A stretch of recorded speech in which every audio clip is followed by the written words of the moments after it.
Hello guys and welcome back to the channel. In this video, I'm going to show you how you can share OneDrive folders with non-users. So let's get started. First of all, you're going to open and sign into your account, and then you're going to go to the folder that you want to share. For example, let's go with the documents one. You're going to right click on it and you'll be able to see a couple of options. So you're going to go with share. And once you click on share in the sharing window, you're going to simply copy the link. So just wait for the link to get loaded right in front of you. And then you can simply copy the link from here, or anyone with the link can view or edit. So you can simply click on copy, click on anyone with link can view or edit. Don't select specific people, just go with anyone. Click on apply, and then you can simply click on copy and then send it to the person via email, WhatsApp, or any messaging app.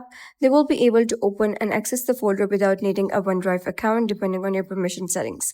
So that's it for today's video. If you found this video helpful, please consider subscribing and leaving a like. It really helps me out, and I'll see you next time.